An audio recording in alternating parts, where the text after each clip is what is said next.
નમસ્કાર, આપ જોઈ રહ્યા છો કચ્છ ઉદય ટીવી સમાચાર. હું છું ડેઝી શાહ. બુલેટિનની શરૂઆતમાં એક નજર મુખ્ય સમાચારો પર. કચ્છને સ્વાઇન ફ્લૂનો અજગરી ભરડો. 14 માસની માસૂમ બાળકીનું મોત. કુલ મરણાંક 6 પર. વધુ 9 પોઝિટિવ કેસ સાથે દર્દીઓની કુલ સંખ્યા 90 પર પહોંચી. લોરિયાના શીખ ખેડૂત પર થયેલા હુમલાના પંજાબમાં ઘેરા પ્રત્યાઘાત. 1 ફેબ્રુઆરીના લઘુમતી પંચ આવશે ભુજ. પંજાબના મુખ્યમંત્રીનું આનંદીબેન સાથે વાત કરવા આશ્વાસન. ભચાઉ ક્રૂડ ચોરીમાં ઝડપાયેલા 4 શખ્સ 2 દિવસના રિમાન્ડ પર. એક આરોપી હજુ પણ ફરાર. ડ્રીલના વેપારીના વર્ણનના આધારે ઝડપાયા આરોપી. સંગઠન પર્વ અંતર્ગત ભાજપના પ્રદેશ પ્રભારી ડોક્ટર દિનેશ શર્મા કચ્છમાં. કામગીરીની કરી સમીક્ષા. ભુજમાં ભાજપનું વિશાળ સંમેલન. દેશભરમાં 10 કરોડ સભ્યનું છે લક્ષ્ય. ને ભુજના અનાથાલયમાં રહેલી કપાયેલા નાકવાળી માસૂમ બાળકીને અમેરિકાની સિંગર લેશે દત્તક. માસૂમને દત્તક લેવા કોઈ તૈયાર નહોતું. 31મીએ ભુજમાં 6 બાળકો અપાશે દત્તક.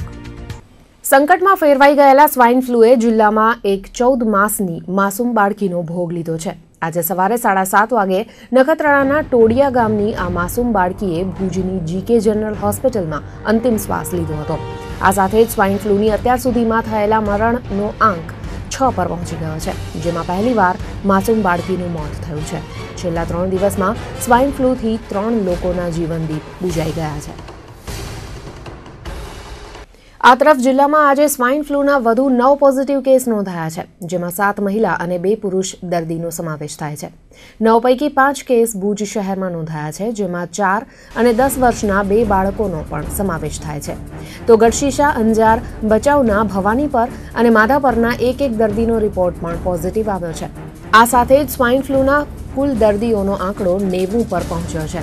90 દર્દી પૈકી 8 દર્દી ગંભીર હાલતમાં વેન્ટિલેટર પર છે, જેમાં 5 દર્દી ભુજની વિવિધ હોસ્પિટલમાં, 2 દર્દી અમદાવાદની હોસ્પિટલમાં અને 1 દર્દીને રાજકોટની હોસ્પિટલમાં વેન્ટિલેટર પર સારવાર અપાઈ રહી છે. કુલ 90 કેસમાં 59 મહિલા દર્દીઓ, 31 પુરુષ દર્દીઓનો સમાવેશ થાય છે. છેલ્લા 28 દિવસ દરમિયાન રોજ સરેરાશ 3 નવા દર્દીઓ નોંધાઈ રહ્યા છે. તો સ્વાઇન ફ્લૂના સંકટના લીધે કચ્છના પ્રવાસન પર દુષ્પ્રભાવ પડી રહ્યો છે. ખાસ કરીને રણોત્સવ માણવા આવતા દેશી વિદેશી પ્રવાસીઓની સંખ્યામાં ઘણી ઓટ આવી રહી છે. સૂત્રોના જણાવ્યા અનુસાર રણોત્સવમાં આવનારા પ્રવાસીઓની સંખ્યામાં 25 થી 30% ઘટાડો નોંધાયો છે. ઘટાડા અંગે સ્વાઇન ફ્લૂનો ભય જવાબદાર હોવાનો લાલુજી એન્ડ સન્સના PRO અભિલાષ ગોડાએ ઇનકાર કર્યો છે. પ્રવાસીઓની 10% સંખ્યા ઘટી હોવાનું કબૂલી ગોડાએ જણાવ્યું હતું કે આ ઘટાડા માટે વર્તમાન લગ્નગાળો અને સળંગ રજાઓનો અભાવ જવાબદાર છે. આગામી પૂર્ણિમાએ ફરીથી પ્રવાસીઓની વણઝાર લાગવાની આયોજકોને આશા છે. ભુજના લોરિયા ગામે શીખ ખેડૂત પર થયેલા હુમલાના કેસના પંજાબમાં ઘેરા પ્રત્યાઘાત પડ્યા છે. જમીનના રીસર્વે દરમિયાન અંગ્રેજસિંહ જાટ નામના ખેડૂત પર ગામના પ્રતાપસિંહ જાડેજા, બળવંતસિંહ જાડેજા અને અન્ય 4 થી 5 અજાણ્યા શખ્સો સહિત 13 થી 14 જણે લાકડીઓ અને કુહાડીઓ વડે હુમલો કર્યો હતો. તેમની 2 કારમાં ભારે તોડફોડ કરી હતી.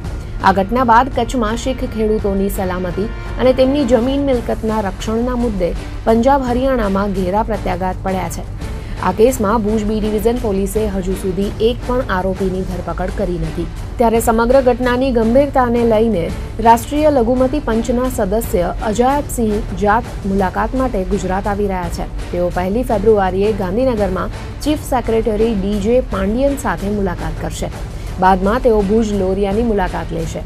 આ તરફ લોરિયાના હુમલા પ્રકરણમાં પંજાબ પ્રદેશ કોંગ્રેસના પ્રમુખ પ્રતાપસિંહ બાજવાએ પંજાબની શિરોમણી અકાલી દળ ભાજપની સરકાર સામે સવાલો કર્યા છે. તો કોંગ્રેસના પૂર્વ મુખ્યમંત્રી રાજિંદર કૌર ભટ્ટલે પણ હુમલાને કમનસીબ ગણાવી પંજાબ સરકાર પર પ્રહાર કર્યા છે. આ ઘટનાને ગંભીરતાથી લઈ પંજાબના મુખ્યમંત્રી પ્રકાશસિંહ બાદલે ગુજરાતના મુખ્યમંત્રી આનંદીબેન પટેલ સાથે ચર્ચા વિચારણા કરી શીખ સમાજની સલામતી મુદ્દે કડક પગલાં ભરવાની રજૂઆત કરવા આશ્વાસન આપ્યું છે. ઉલ્લેખનીય છે કે ગત વર્ષે પણ લોરિયાના એક શીખ ખેડૂત પર હિંસક હુમલો થયો હતો. ભુજ આવી રહેલા લઘુમતી પંચના સદસ્ય અજાયબસિંહ ગત વર્ષે પણ ભુજ આવ્યા હતા. તે સમયે તેમણે તત્કાલીન મોદી સરકાર શીખોને પરપ્રાંતીય ગણી તેમની જમીનો છીનવી રહી હોવાનો આરોપ કરતા સમગ્ર મુદ્દો રાષ્ટ્રીય સ્તરે ચર્ચાસ્પદ બન્યો હતો. પાછળથી શીખ સમાજની ફ્રીઝ થયેલી જમીનો અને દસ્તાવેજો ડીફ્રીઝ કરાયા હતા.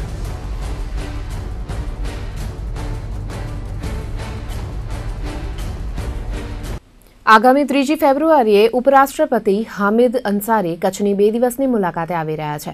કચ્છ યુનિવર્સિટીના 5મા પદવીદાન સમારોહમાં હાજરી આપવા આવી રહેલા હામિદ અંસારી 3 ફેબ્રુઆરીએ બપોર બાદ ભુજ આવી પહોંચશે. બાદમાં તેઓ રણોત્સવ માણવા સીધા ધોરડો ખાતે રવાના થશે. ધોરડોમાં રાત્રિ રોકાણ કર્યા બાદ બીજા દિવસે સવારે ભુજોડી ખાતે સૃજન સંસ્થાની મુલાકાત લેશે. સૃજનની મુલાકાત બાદ તેઓ કચ્છ યુનિવર્સિટી આયોજિત પદવીદાન સમારોહમાં ભાગ લઈ પરત દિલ્હી રવાના થશે.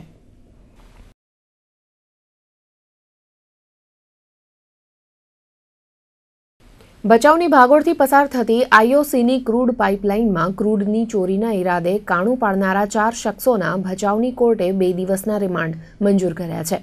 ઓઇલ ચોરીના મુખ્ય સૂત્રધાર તરીકે ગાંધીધામના ખારી રોહરના કુખ્યાત હુસેન ઉર્ફે ગુંડાનું નામ ઉપસી આવ્યું છે.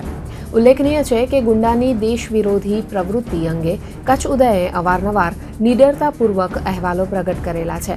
સ્થળ પરથી મળેલી હેન્ડ ડ્રીલની કંપનીના નામના આધારે એલસીબીએ સમગ્ર કેસનું ડિટેક્શન કર્યું છે. ડેલ્ટા કંપનીની આ ડ્રીલ ઓઇલ ચોરીનો પ્રયાસ થયો તેના 3 દિવસ પૂર્વે 4 શખ્સોએ ખરીદી હતી. ભચાઉના એક હાર્ડવેરના વેપારી પાસેથી ખરીદવામાં આવી હતી. આ વેપારીએ તમામ આરોપીઓના ચહેરાના વર્ણન દર્શાવ્યા હતા, જેના પગલે એલસીબીએ ગુંડા સહિત 4 તેલ ચોરોને ઝડપી લીધા છે. પોલીસે હુસેન ઉર્ફે ગુંડો ઇસ્માઇલ પઠાણ, સાલેમ અહમદ કુંભાર, ઓસમાણ શાહ અલી શાહ શેખ અને બાબુ વેલજી કોલીની ધરપકડ કરી છે. ગુંડા સિવાયના 3 શખ્સ ભચાઉના જ રહીશ છે.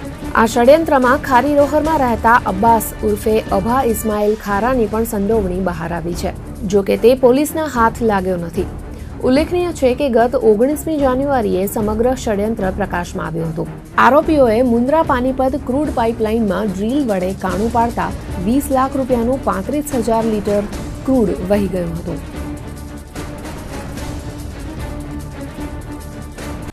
બુલેટિનમાં વધુ સમાચારો આગળ પણ જોઈશું, પણ તે પહેલા આ વિરામ.